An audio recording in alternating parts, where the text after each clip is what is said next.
quoi.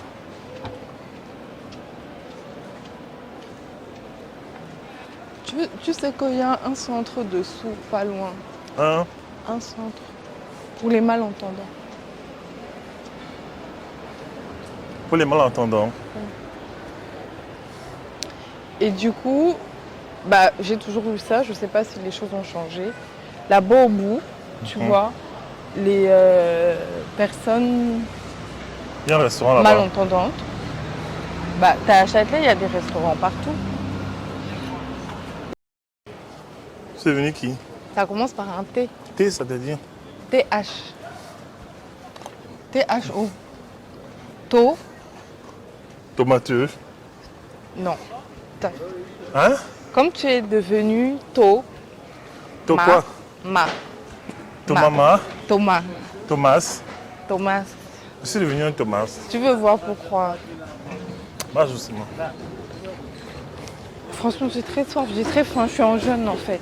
Ah, tu es jeune? Bah oui, j'ai jeûné. Regarde ce restaurant, comment il est beau. Quel déco, waouh. Attends, je fais la photo. Hein? Je fais la photo. Tu peux que je te fasse une photo ici, avec ton téléphone. Ça va avec ta tenue. On peut se mettre là, nous.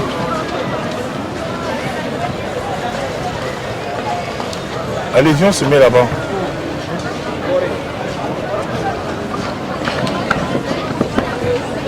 Ouais, si tu veux. Non, mais ils font quoi en fait?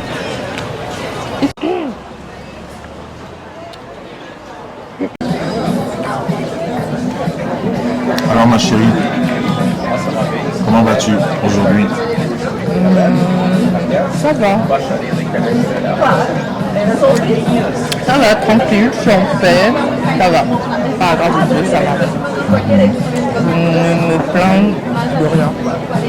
Ok, bah écoute, le concept de la destinée m'est très cher. J'en parle beaucoup sur Internet. Les gens m'ont déjà identifié pour ça sur Internet.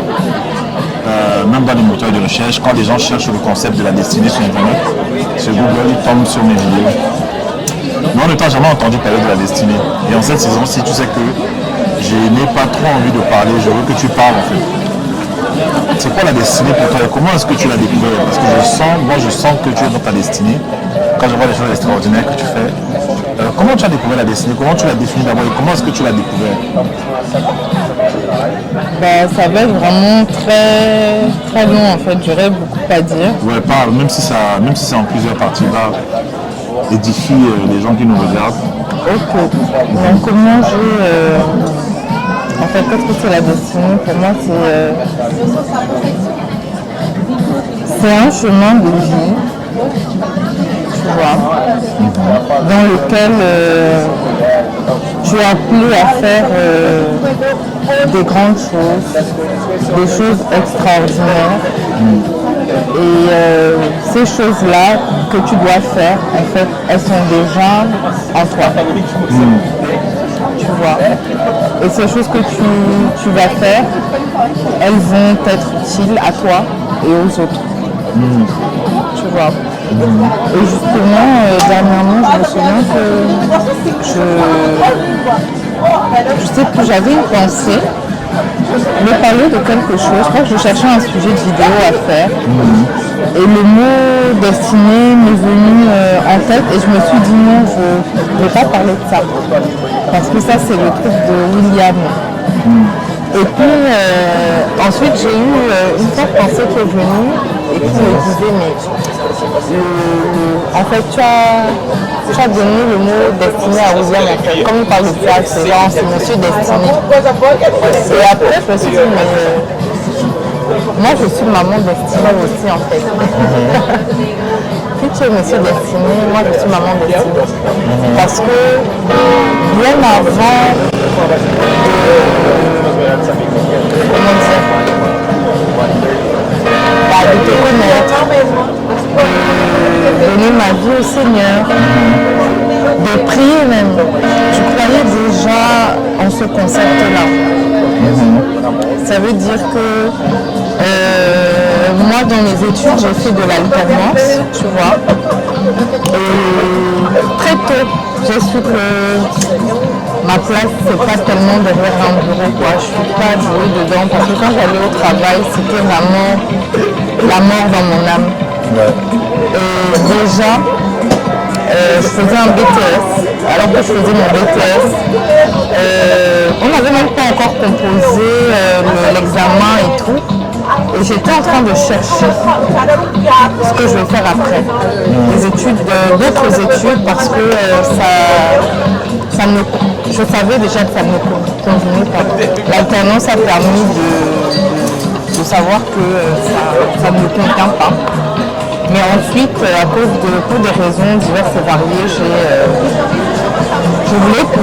voulais changer mes études, mais j'ai pas pu. Je voulais poursuivre mes études pour me diriger vers ce qui me plairait, mais je n'ai pas pu. Et très que je me suis trouvée comme... ça, c'est un truc qui est vraiment typiquement français, tu vois. C'est que tu as été à l'école, tu as fait ton diplôme, et c'est pour ça justement quand tu fais toutes ces choses au sujet des talents, c'est quelque chose que je comprends parfaitement bien, tu vois. Et ici, précisément en France, il y a trop de cases en fait, tu vois. Il y a trop de cases. Et ça veut dire que quand tu es dans un domaine, pour sortir de là, c'est très difficile. Bien que on dise que non, les choses vont évoluer, on n'attend plus les gens toujours dans le même domaine. Et puis ça, moi j'étais assistante de direction pendant des années. Et je me souviens qu'un jour j'ai vu genre l'assistance de plus, elle allait à la retraite, tu vois. Et je lui ai demandé, ça fait combien de temps que vous faites ça en fait, vous êtes à ce poste-là. Elle m'a fait comprendre que ça a été son premier poste. Elle est là, ça fait 50 ans, 40 ans. Elle a fait ça toute sa vie. Elle n'a jamais travaillé ailleurs. Et là, c'est de chez elle en fait. Et elle était très fière de me dire ça. Mais moi, ça m'a rendu très triste. Ça m'a vraiment attristée en fait. Et je me suis dit, mais je ne pouvais jamais être dans un boulot à faire tout le temps la même chose. Et surtout quand je venais d'avoir mon diplôme, au début j'arrivais même pas à être assistante. En fait, j'avais toujours des petits boulots standardistes, tu fais certaines choses et tout ça. Et pour moi c'était vraiment très difficile en fait parce que la répétition de la tâche, tu vois. J'ai fait plein de petits boulots ici. Je travaillais au McDo, je travaillais dans les magasins de vêtements pendant les soldes, Seigneur. Il fallait plier les vêtements, etc. J'ai fait plein de petits boulots et j'ai même été femme de chambre quand j'étais étudiante dans un hôtel dans le sud de la France. Tu m'as dit que tu découvrais des choses horribles là-bas. Très horrible.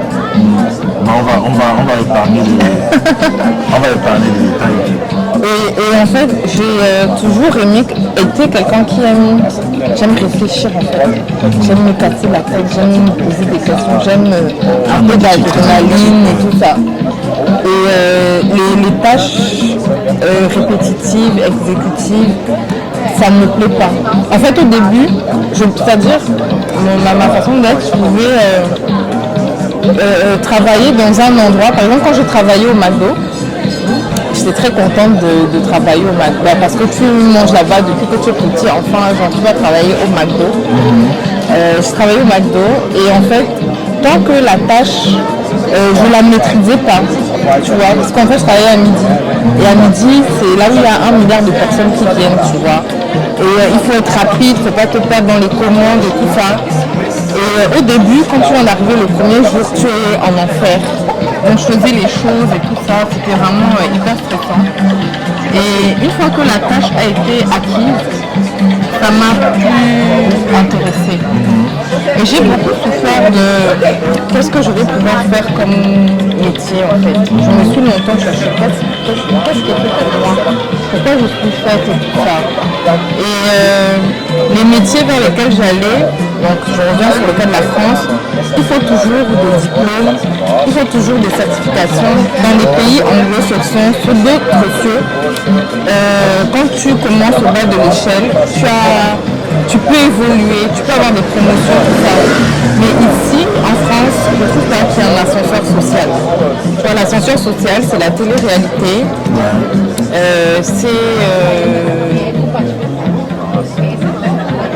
Ouais, c'est ça, les gens qui sont influenceurs. Et voilà. Mais si tu veux passer par la voie normale, c'est très compliqué. L'entrepreneuriat, c'est pas quelque chose qui est valorisé. Et souvent, même si tu réussis à faire les choses en autodidacte ici, en France, après, il faut toujours, comment dire, en fait, on te ramène toujours dans les trucs des études. Et c'était quelque chose qui a beaucoup été un combat pour nous au début, parce que chaque fois que je voulais faire un truc, je me disais non, il faut que j'aille faire une formation, il faut que j'aille faire des études, il faut que j'aille faire ceci. Moi, je trouvais que pour tout ce que tu devais faire, il fallait d'abord faire un diplôme. Ici, il fallait parler aux gens. Même pas une certification, un diplôme en fait. Et en fait, chaque fois que tu te voyais en train de retourner à l'école, je te demandais un jour, mais en fait, pour tous les projets que tu as, tu es obligé de rentrer à l'école, avoir une formation diplômante. Et surtout que ces écoles-là, elles sont pas données du tout, quoi. Mais pas du tout. Et c'est d'ailleurs sur le rocher du coup de l'école que mes rêves, tels des vagues, sont écrasés et brisés. Et en région parisienne, j'étais toute seule avec peu de famille. Il me fallait pouvoir payer mon loyer, m'habiller, manger et pouvoir aller faire des études. D'ailleurs, j'ouvre une petite parenthèse. Des fois, on m'a dit « Ah, mais regarde, cette personne, elle a eu ses études en telle année. » Je dis « Mais c'est pas comparable en fait. » Parce que la personne, soit c'est un genre de personne qui a papa, maman qui va payer tout pour elle. Le loyer, c'est pas mauvais, hein. Si vous avez papa, maman qui paye tout pour vous, gloire à Dieu. C'est comme ça que les choses devraient être. Sauf que ce n'est pas la possibilité de toutes les familles, tu vois. Donc il faut payer son loyer en région parisienne, ses factures, il faut s'habiller, il faut manger à midi, il faut payer ses transports, puis ses études.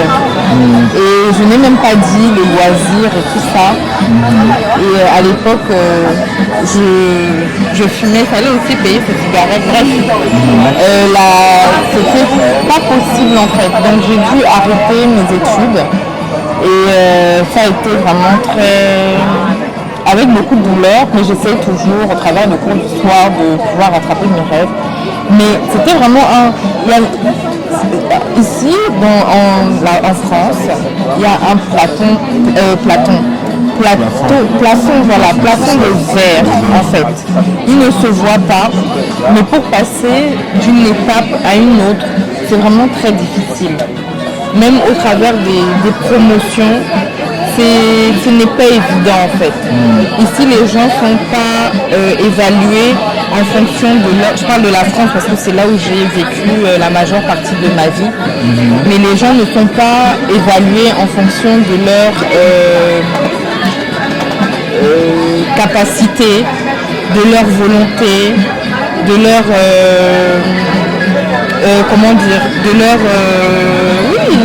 ta capacité, ton potentiel, de ton potentiel. Et même si tu as du potentiel, on n'en a rien à faire, on ne donne pas l'opportunité de pouvoir le développer. Donc pourquoi j'explique tout ça? Parce que j'avais des rêves dans mon cœur et je croyais en Dieu. Et il y a eu un jour, je me suis dit, même si en fait tout me dit que c'est impossible. Parce que j'essaie, franchement, c'est pas vrai que je me rends compte, mais j'ai essayé tout. Je suis passée par, chercher à faire des cours du soir par la mairie de Paris. Donc la mairie de Paris donne la possibilité de faire des cours du soir dans ce que vous voulez. Sur une année, en fait, vous pouvez faire des diplômes en tout ce que vous voulez. Et c'est financé genre 150 euros. Ça coûte genre 150 euros par mois, alors que pour avoir l'équivalent dans un établissement reconnu, c'est dans les 7 000, 10 000 euros. J'ai toujours rêvé de faire des études d'architecture d'intérieur et j'ai tout fait pour pouvoir le faire, mais c'était impossible.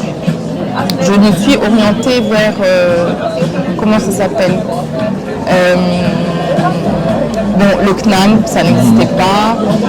J'ai cherché vers le CNED, ça n'existait pas. Plus tard, j'avais mon travail, j'ai cessé de travailler après mon accouchement et je suis allée vers Pôle emploi, cherchant un moyen de trouver un moyen de parvenir à mes rêves. Et mon projet allait être financé. En fait, aurait pu être financé, mais l'école ne m'a pas accepté. Parce qu'en vrai, pour pouvoir prétendre à des études dans l'architecture d'intérieur, ils me demandaient en fait d'avoir du réseau dans le domaine de l'architecture d'intérieur, d'avoir des contacts, donc, et de m'y connaître très bien. Et j'ai dit à la dame, mais si je m'y connaissais très bien, je ne voudrais pas aller à l'école en fait. Et bref. En fait, un peu comme lorsqu'on demande à quelqu'un d'avoir postulé à un boulot pour être éligible, il doit avoir de l'expérience.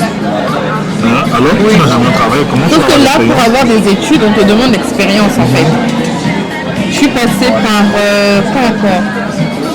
J'avais tellement de dossiers et je n'avais pas la possibilité de prendre de crédit pour ces études-là, donc j'ai fini par laisser tomber. Et ça a été quelque chose d'amer. Mais un jour, pendant que je priais, je me suis dit, je peux tout, en fait. Même si j'avais vraiment une foi très très grande, je me suis dit, j'y arriverai. Dieu permettra que j'arrive à atteindre mes rêves en fait. Et je parviendrai à faire cela. Donc en attendant, je vais être assistante de direction, mais je serai assistante de direction dans des cabinets d'architectes d'intérieur. Et c'est là où, deuxième effet qui se coule, en France, quand je faisais ma recherche de travail, on ne me permettait pas, comme en fait j'avais déjà eu à travailler dans le transport, on me refusait de travailler dans des cabinets d'architecture d'intérieur parce que je n'ai jamais travaillé en cabinet d'architecture d'intérieur. Et toutes les propositions, toutes les personnes qui venaient vers moi me proposaient de travailler en fait dans le transport encore, parce que en fait il y a un plafond de verre du haut vers le bas, mais il y a aussi des plafonds de verre, des murs en fait, de gauche à droite. Et quand tu es dans un secteur, tu bouges pas.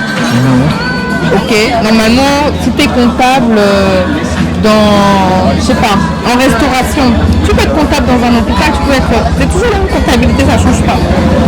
Mais pas ici en France, non. Mais donc Internet est venu vraiment démocratiser tout ça. À un moment, je me souviens, je m'étais dit, bon, je cherchais ça comme un loisir. Je cherchais un cahier pour apprendre à dessiner du mobilier en fait, pour apprendre la perspective, etc. Et je ne trouvais pas. J'en ai trouvé un, c'est un truc de 1987 ou je sais pas. Enfin tout, c'est-à-dire que tout était fermé. Mais maintenant avec Internet, j'ai vu sur par exemple Udemy, il y a certaines formations, vous pouvez y avoir accès. Il y a de plus en plus de choses, d'instituts de formation qui proposent toutes sortes de formations en ligne ou en présentiel. Et voilà. Donc je me suis vraiment violemment heurtée, ce que je dis, contre ce rocher-là de ma réalité. Et je savais et je priais que le Seigneur qui est vivant, il m'ouvrira ces portes que les hommes ferment. Il permettra que je fasse cela. Et je croyais que, parce que j'avais expérimenté ça, la dépression du dimanche soir, la lourdeur dans le cœur, une vie qui ne me satisfaisait pas. Elle ne me satisfaisait pas sur un plan personnel, elle ne me satisfaisait pas au niveau de ma famille, elle ne me satisfaisait pas au niveau de mes finances, elle ne me satisfaisait pas au niveau de mes relations amicales. J'aurais souhaité avoir des amis fidèle. Ouais, je vais dire ça, plus fidèle, plus voilà. Ma vie amoureuse, aïe, aïe, aïe, aïe, aïe, catastrophe. Le travail, encore un autre domaine où j'aurais pu quand même respirer un peu. Voilà. Et donc j'ai commencé à prier. Ouais, la prière, c'est tout. Hein. J'ai commencé à prier intensément. Et je fumais tout le temps. Et puis un jour, j'étais vraiment rentrée dans une dépendance plus. Je ne saurais même pas exprimer. J'avais les lèvres violettes et tout. J'ai fumé énormément. Et un jour, dans cette condition, j'ai prié. Et j'ai supplié le Seigneur. C'est ce jour-là, en fait, ma nouvelle naissance a lieu en 2 étapes. Bref. Mais cette fois-ci, c'était la deuxième fois où je faisais la prière de naissance toute seule dans ma chambre et je suppliais Dieu, mais c'est pas ça ma vie en fait. Je sais que tu vis, je sais que tu existes, je sais que tu m'appelles à vivre plus de choses, à faire de meilleures choses. Et en fait, j'aime pas la personne que je suis, en fait, j'aime pas la vie que je mène, je n'aime pas en fait. Et je sais que tu es vivant en fait, tu es allé à l'église depuis que je suis petite, on dit combien tu es vivant, combien tu as fait des miracles. En fait, je ne crois pas que la Bible soit un livre des contes de fées en fait. Je crois que c'est la vérité. Tu as fait des miracles, tous ces gens-là. Chaque pas qu'on me dit oui, il est vivant. Ben, là. Je veux voir comment tu es vivant parce que je suis fatiguée, je n'ai plus de force. Et c'est là que mes problèmes ont commencé. Et ça, c'est une autre histoire. Et à partir là, de fil en aiguille, quand j'ai commencé à prier tout ça, le Seigneur m'a montré que mes motivations pour faire l'architecture d'intérieur n'étaient pas pures. Ouais. Mais tu les faisais pourquoi faire? Par vengeance, par snobisme, En fait, j'aimais cela, mais dans le fin fond de mon cœur, il y avait un esprit de revanche, de vengeance en fait. Par rapport à qui en fait? Par rapport à mon passé, par rapport aux gens que j'ai pu côtoyer dans ma vie, et je trouvais que je trouvais que j'avais pas souvent été considérée, ni moi, ni ma mère en fait. Je trouvais qu'on n'avait pas souvent été considérée dans la vie. Et que je sais que j'aime ça, je suis douée dans ça. Et si je le fais, j'aurai plein d'argent et les gens vont voir quand j'aurai plein d'argent. Je vais me venger, je vais faire ceci, je vais faire cela. Et ça va dire. En fait, il y a des gens qui se lancent dans certaines carrières, si je comprends bien. En l'occurrence, toi, dans une certaine carrière, en fait.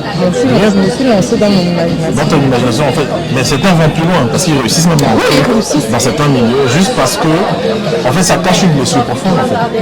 Or, avec le Seigneur, il connaît tes motifs, en fait. La Bible dit qu'ils sont de nos reins. Ils sont de nos reins, nos cœurs. Ils savent, en fait, quels sont nos motifs profonds.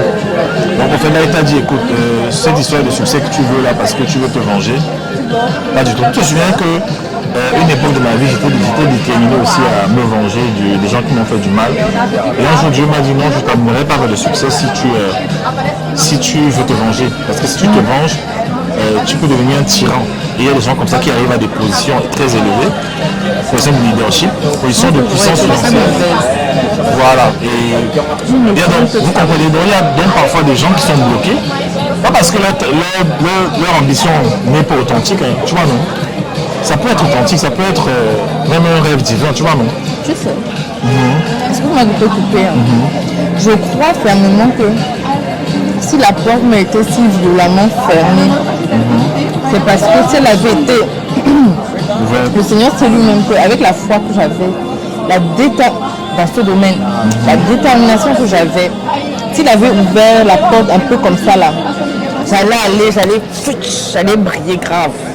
C'est pour ça que, c'est-à-dire qu'il a dit que Au point de t'éloigner même de ses voix en fait. oui.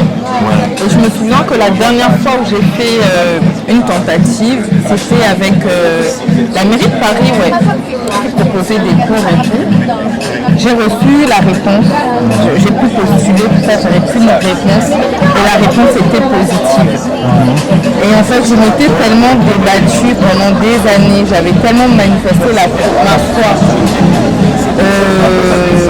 Que quand ma lettre est arrivée et que j'ai été refusée, je me suis écroulée sur le canapé, j'étais sur le canapé dans le studio, je me suis écroulée sur le canapé et j'ai pleuré comme un bébé quoi. Pas genre tout à la langue, c'est genre tu pleures, t'as la mort et tout. J'ai pleuré longtemps. Et j'ai pleuré juste parce que je ne pouvais plus garder la douleur là, j'ai pleuré juste parce que mon cœur se vide et s'assèche de cette tristesse-là. Et c'est quand je suis arrivée au bout de cette tristesse-là, le Seigneur m'a dit adore-moi. On dirait que je suis allé réveiller certaines choses en fait. Certains souvenirs. Je suis allée me positionner à genoux dans le canapé en train de pleurer. J'ai pleuré encore. Il y avait le reste, le dernier jus là, le fond du verre. J'ai pleuré encore, bien même. Et puis, après avoir pleuré, le Seigneur m'a montré quelles étaient mes motivations. Et je lui ai dit, bon, Seigneur, si vraiment tu ne veux pas que je le fasse, je laisse tomber et tu feras de moi ce que tu voudras. Ça, c'est la première étape. Donc vraiment, je pense que... Première étape de la découverte de ta destinée. Oui, je pense que ça, c'était la première étape, à savoir, quelque part, la repentance. La repentance, ça veut dire que tu changes tes voies. Okay. Le sondage, en fait, l'éprouvement, l'épreuve de ton cœur, en fait. Des motivations. Des motivations profondes. Donc, ça veut dire qu'il y a des gens là qui n'arrivent pas à avancer dans leur destinée, tout simplement parce qu'ils vont avec une énergie de vengeance. Or, la Bible nous dit qu'à Dieu la vengeance, en fait. À Dieu la vengeance, en fait. Et assieds-toi et tu verras la rétribution. D'accord. Dedans, il y a la repentance et il y a la soumission à Dieu. Oui. Parce que quand il a dit adore-moi. Ok, dans ce cas, c'est pas le diable qui te bloque le chemin, c'est Dieu lui-même. Non, c'était parce que là, honnêtement, j'avais fait tout. Et en plus, moi, quand je suis arrivée à l'église, on m'a parlé de ces histoires de mari de nuit. Mince, j'ai bataillé parce que comme j'avais ce truc qui ne marchait pas, j'ai bataillé tout ce que je pouvais batailler, machin, tout ça, les histoires de sorcellerie. Je ne suis plus. Donc je me suis dit bon, là maintenant, en fait là c'est Dieu qui bloque quoi. Parce qu'il y a des personnes dans ma condition qui y sont allées. Mais pour moi, c'était fermé. Même par correspondance, j'ai essayé de faire le truc. Vous voyez, même par correspondance, j'ai pas pu. C'est l'école de ligne de formation, j'ai pas pu. J'ai l'impression que la vidéo aussi c'est un peu la deuxième partie de la première parce qu'on parlait de l'impact des blessures émotionnelles sur la destinée. Mais là on se rend compte que pour découvrir ta destinée, il a d'abord fallu que Dieu interroge ses motifs. Et dans tes motifs, en fait, il y avait encore des blessures. Oui. Hein? Il y avait des blessures. Ok. Wow. C'est chaud. Et il m'a donc fallu de la soumission extrême. Vraiment, c'est le... Comment ça s'appelle Abraham qui amène Jacob se faire égorger en fait. Son fils unique, son précieux, tout ce qu'il fait, c'est la seule chose qu'il a, il donne à Dieu. Et là j'ai... Isaac, pardon. J'ai donné à Dieu et en me disant, entre guillemets, Dieu a donné, Dieu a repris et voilà, je laisse tomber. Voilà, c'est la première étape. Maintenant la deuxième étape, parce que les gens te regardent, c'est quoi la deuxième étape maintenant pour la découverte de la destinée, quoi, le processus? Alors, j'essaie de chercher un petit peu dans ma vie ce que j'aime faire, etc. Et je ne trouvais pas. Et là, j'étais peut-être qui faisait de la photo. Moi, j'étais à fond dans ma photo, mes talents, tout ça. J'ai commencé à développer une jalousie. C'est même après quand tu m'as dit ça, j'étais étonné en fait. Oui. Donc il se peut qu'un conjoint soit jaloux de son conjoint parce que l'autre est plus épanoui en fait. Oui. J'étais jalouse parce que bon, à cette époque-là, ma soeur avec elle avait pas plus de 2 ans. Et moi, on était dans cette configuration studio. Ouais, on était dans un studio, ouais.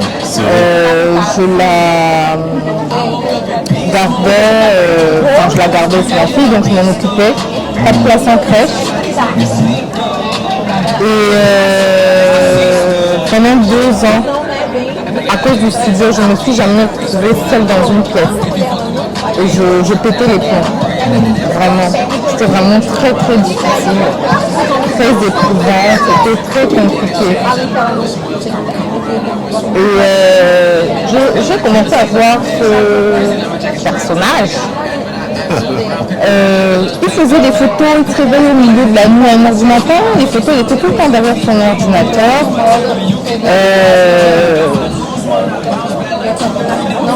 Tu me délaissais même un peu. Oui, souvent. Et tout son centre d'intérêt, c'était la photo. J'allais le matin dans Paris, je faisais des photos. Par exemple, je venais ici à Châtelet, je faisais des photos partout. Je photographiais les gens, je photographiais des amis, tu vois. Un peu plus bas là-bas, je faisais des photos. Et quand je rentrais à la maison le soir, je prenais encore 4 heures de temps pour travailler mes photos. Et bon, c'est vrai que... souvent, je se réveillait au milieu de la nuit. Voilà, parfois je me réveillais au milieu de la nuit et je faisais des photos. Au lieu de prier, j'étais là en train de faire des photos. Bref, c'est vrai, c'est un déséquilibre. Mais c'est parce que aussi c'était pour moi aussi une quête. Je cherchais aussi... Là, c'était un bonheur. C'était pour moi la première fois d'être en contact avec un talent aussi profond en fait. Mais voilà, ça crée un déséquilibre dans mon mariage et voilà. Et du coup, après cela, ça a développé. En fait, moi, de mon côté, j'étais là avec le bébé, le petit bébé qui fait des crises, qui pleure dans la maison. En France, en hiver, on n'avait pas toujours beaucoup de sous.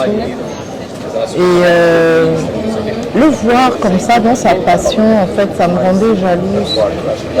Parce que je voulais moi aussi avoir quelque chose me qui sentir te bien. drive. Et je voulais aussi avoir aussi une passion, en fait, quelque chose qui me réveille la nuit, que j'aime trop. Et en plus, à chaque fois, je disais oui, le son m'a parlé, le son m'a fait ceci, le son m'a fait cela. Et je voulais moi aussi ressentir ça, en fait. On me dit oui, le son m'a montré que tu mets de la lumière ici, tu fais. Moi aussi, je veux ça. Après. Et puis, j'ai commencé à prier. Seigneur, on était à ICC, on avait eu un enseignement sur la destinée, les talents. Et puis je commençais à prier beaucoup. Seigneur, montre-moi mes talents. C'est ma seule prière. Seigneur, montre-moi mes talents. Seigneur, montre-moi mes talents. Seigneur, montre-moi. Ça a duré longtemps. J'ai dû prier comme ça quand même pendant des mois. Et puis le Seigneur a commencé à nous montrer qui faisait du dessin. Il dessinait des vêtements. Je faisais beaucoup de choses et tout ça. Et pour moi, j'avais une image dans ma tête des personnes qui dessinent. Donc à mon époque, quand j'allais à l'école, les gens qui dessinaient, c'était des garçons qui étaient geeks. Ils n'étaient pas toujours très sociables, toujours entre eux. Ils jouaient aux jeux vidéo. Et puis pendant le cours, ils s'asseyaient au fond et au lieu de suivre, ils dessinaient des Dragon Ball Z et ils les faisaient parfaitement.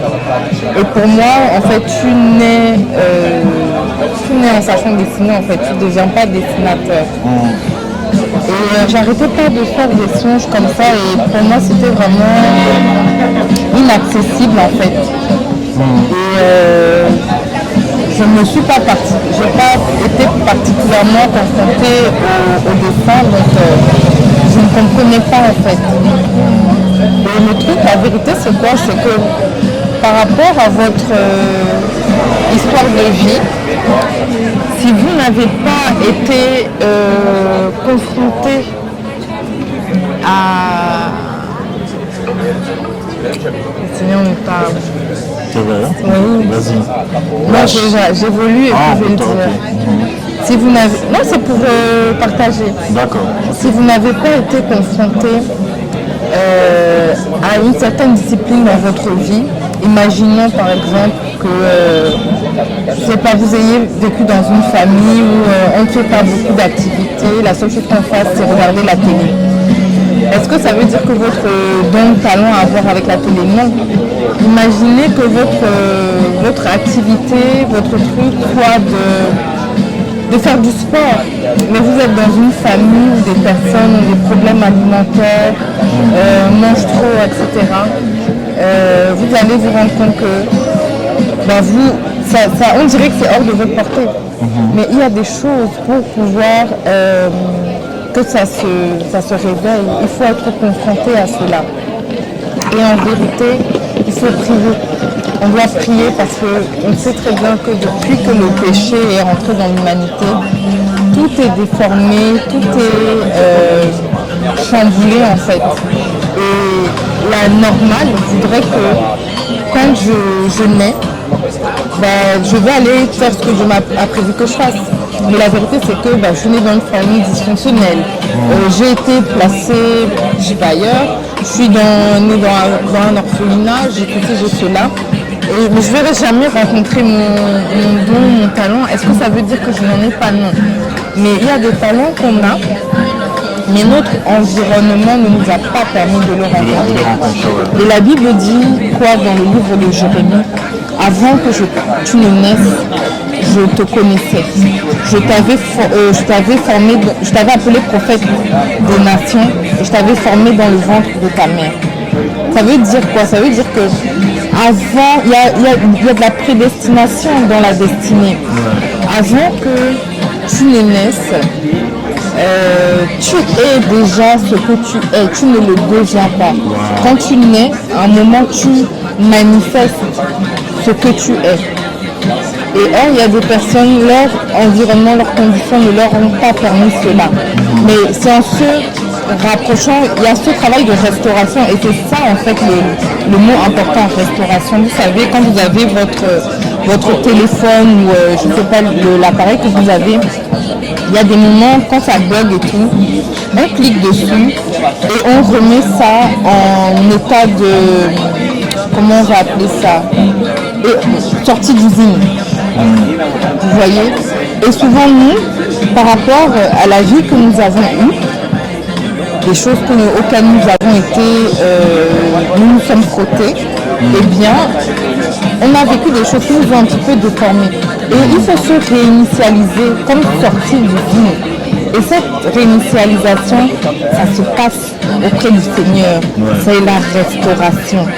C'est pourquoi c'est si important, parce que les blessures déforment. C'est comme mon téléphone, si je le fais tomber et qu'il a un choc, il est déformé. Maintenant, il faudrait que j'aille vers le fabricant qui va arranger le téléphone et maintenant il va fonctionner comme c'était prévu au départ. C'est de ça qu'il s'agit en fait. Et donc, je disais qu'il faut rentrer sur le manufacturier. Voilà. Et donc, moi, c'est au travers des songes que ça m'a dit que j'avais un talent pour le dessin. Et j'ai beaucoup lutté avec. Je commençais à dessiner un petit peu. Et je me suis rendu compte que quand je dessinais, c'est une des raisons, il va le découvrir tout de suite. Une des raisons qui faisait que j'avais du mal à dessiner, c'est que quand je commençais à vouloir dessiner, ça me soulevait trop d'émotions en fait. Et toucher ces émotions, c'était pas possible pour moi. C'est très difficile. Et Parce que vous voyez, quand vous dessinez, il faut faire silence et se concentrer pour produire une œuvre et vous sortez ce que vous avez en vous. Et c'était très compliqué émotionnellement pour moi. Et du coup, je ne me suis pas lancée à la manière dont le Seigneur me demandait de le faire. Mais dans le même temps, je vais parler de la danse. J'ai dansé quand j'étais plus jeune. Et en fait, tout ce que je fais, c'est des choses qui ont toujours fait partie de ma vie. En fait, les talents que tu découvres, la plupart des choses que tu fais aujourd'hui, ce sont des choses que tu as quand même expérimentées quelque part, même de façon furtive dans ton enfance. Oui. Et en fait, ça. Comment pas tout. Je dis, c'est là où je mets la nuance. Il y a ces talents qui ont été déformés à cause des circonstances et vous n'avez pas accès à ça. Ok, et il faut prier pour que le Seigneur opère la restauration dans ce domaine et vous fasse confronter à ça d'une manière ou d'une autre, qui vous parle et vous allez voir les choses. Et il y a ce deuxième cap où vous avez déjà été confronté à ça, mais juste vous ne savez pas que c'est un talent. Par exemple, la danse, j'ai pratiqué la danse 2 fois. Et la première fois que j'ai vu quelqu'un danser, j'avais 7 ans. C'était à Douala. Et je rentrais toujours avec la voisine. Elle s'appelait Marianne, c'était une famille métisse. Et elle était avec son frère qui était dans ma classe. Enfin bref, quand je parle, les souvenirs me reviennent. Et puis il nous ramenait, sa mère quand elle venait chercher son fils, donc comme j'étais la voisine, elle nous ramenait dans l'immeuble. Et ce jour-là, elle est venue nous chercher très en retard en fait. Et au lieu de nous ramener directement à la maison, on allait chercher sa sœur. Et d'ailleurs, cette dame était toujours à l'heure. C'est la seule fois dans mon souvenir où elle a été en retard. Et du coup, au lieu de rentrer à la maison, on a fait un détour pour aller chercher sa sœur. Et quand je suis arrivée, le cours était en train d'être donné. C'est des grandes filles. Je sais qu'elle était au collège ou au lycée, mais bon, quand on est petit, on voit toujours les grands, très très grands. Peut-être que c'est une jeune fille de 13-14 ans. Mais j'ai son image en tête, je me souviens d'elle. Elle avait des beaux cheveux noirs, elle avait fait son super nom de danseuse. Elle dansait sur les pointes. Et moi, j'avais jamais vu un truc pareil. Et quand je l'ai vue, j'ai été estomaquée, bluffée, éblouie. C'est comme si j'ai mis mes doigts dans le courant. Okay. Et ça m'a trouvé ça fantastique, je trouvais ça merveilleux, je trouvais ça tellement beau, ça m'a ému, il s'est passé quelque chose en moi. Et je voulais danser en fait. Je voulais moi aussi danser. Et j'ai été inscrite à des cours de danse, c'était du classique. Elle avait des pointes, tout ça, la belle tenue, tout ça. Et je voulais moi aussi danser, donc j'ai commencé à suivre des cours de danse dans ce lieu. J'en ai pas suivi beaucoup, j'ai dû en suivre quoi, pas beaucoup, hein, peut-être 1 mois, 2 mois. Et là au Cameroun, il y a eu à Douala, les villes mortes. C'était une période politique vraiment tendue, il y avait des coups de feu dans la rue, on n'allait plus à l'école.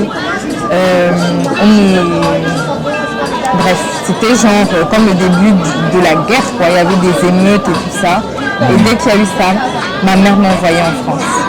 Wow. Et du coup, mon rêve est mort dans l'œuf. Et à la rentrée suivante, je me suis trouvée à Toulouse. J'avais 8 ans, j'étais dans un internat. Oui, des internats pour les petits, tout petits, ça existe. J'étais à l'internat.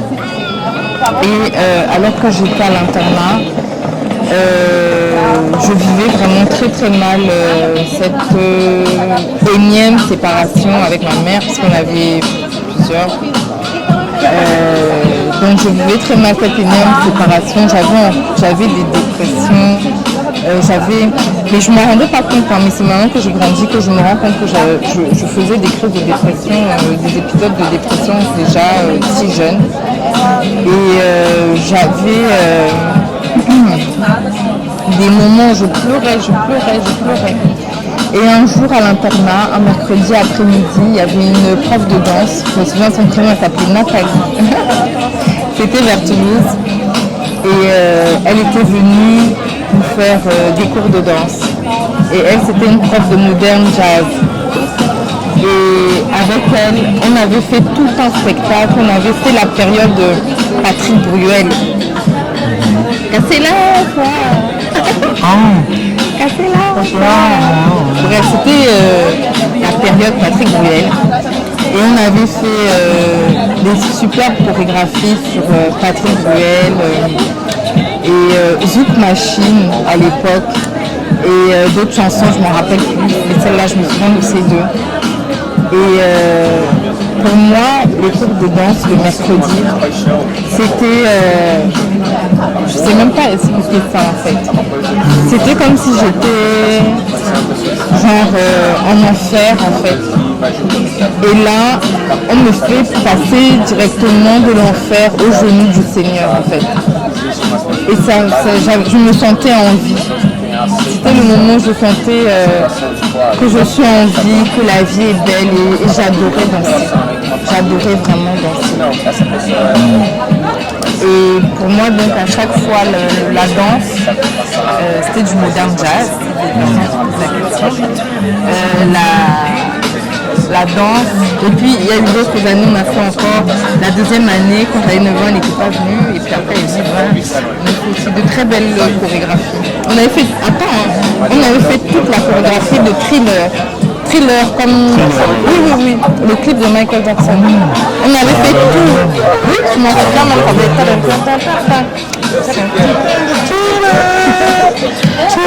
on avait fait toute la chorégraphie, c'était une prof géniale. Je me souviens de sa tête encore. Et bref, voilà. Ok, donc on va marquer une petite pause. Marquons la pause. C'est beaucoup bavardé. Voilà. Donc au niveau de la pause, on va vous annoncer tout simplement la tournée que vous avez certainement vu passer.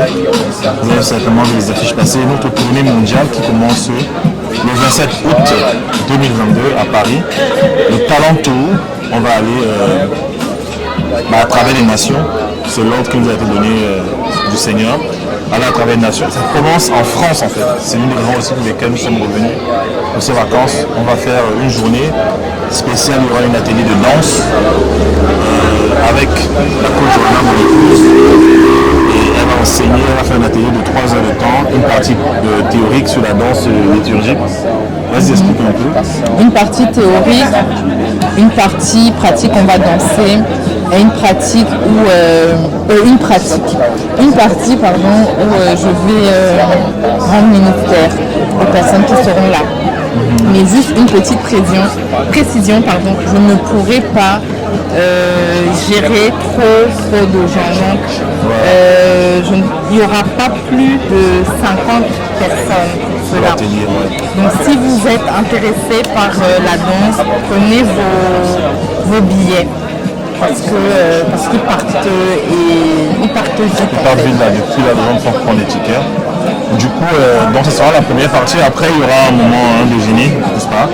Après, pour les gens qui sont venus le matin. Ceux qui sont venus le matin. Et en fait, il y a la partie maintenant enseignement. On va enseigner sur les concepts de la destinée. Et comme d'habitude, les gens nous poser des questions sur les relations. On répondra aux questions et il y aura un réseautage. Chacun viendra nous raconter un peu les talentueux que nous avons formés. Nous parlerons un peu de leur expérience. Et vous qui êtes nouveau, en fait, vous aurez l'occasion de découvrir en fait le concept de la destinée vraiment en profondeur, en fait, d'accord? J'oublie les livres. Et il y a la dédicace de nos livres. En fait, nous avons écrit 7 livres, parmi lesquels des best-sellers qui se vendent très bien. Mais nous n'avons jamais pris le temps de faire une dédicace, en fait. Donc pour nous, c'était normal de revenir sur Paris et faire une méga dédicace. Et ça va être ça, ça va être un bon moment, franchement. Prenez vos tickets et voilà. À la fin, bien sûr, on va prier pour vous, pour une accélération dans votre destinée, parce que beaucoup de gens sont bloqués. Au-delà d'être pasteur, au-delà d'être coach, nous sommes des pasteurs et apôtres, d'accord? Ma femme est pasteur, je suis apôtre, et il y a un certain grâce que Dieu nous a donné, ok?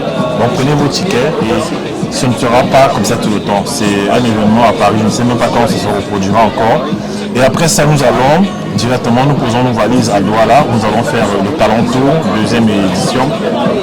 La troisième édition, ce sera à Abidjan en novembre. Abidjan en novembre, en fait, voilà en octobre, Abidjan en novembre, Libreville en janvier. Janvier, Libreville. Pas décembre. Décembre, Décembre, pardon. Libreville. Décembre, Libreville. Voilà. Et à partir de 2023, on va commencer d'abord par En mai, en mai. aux Philippines. Oui.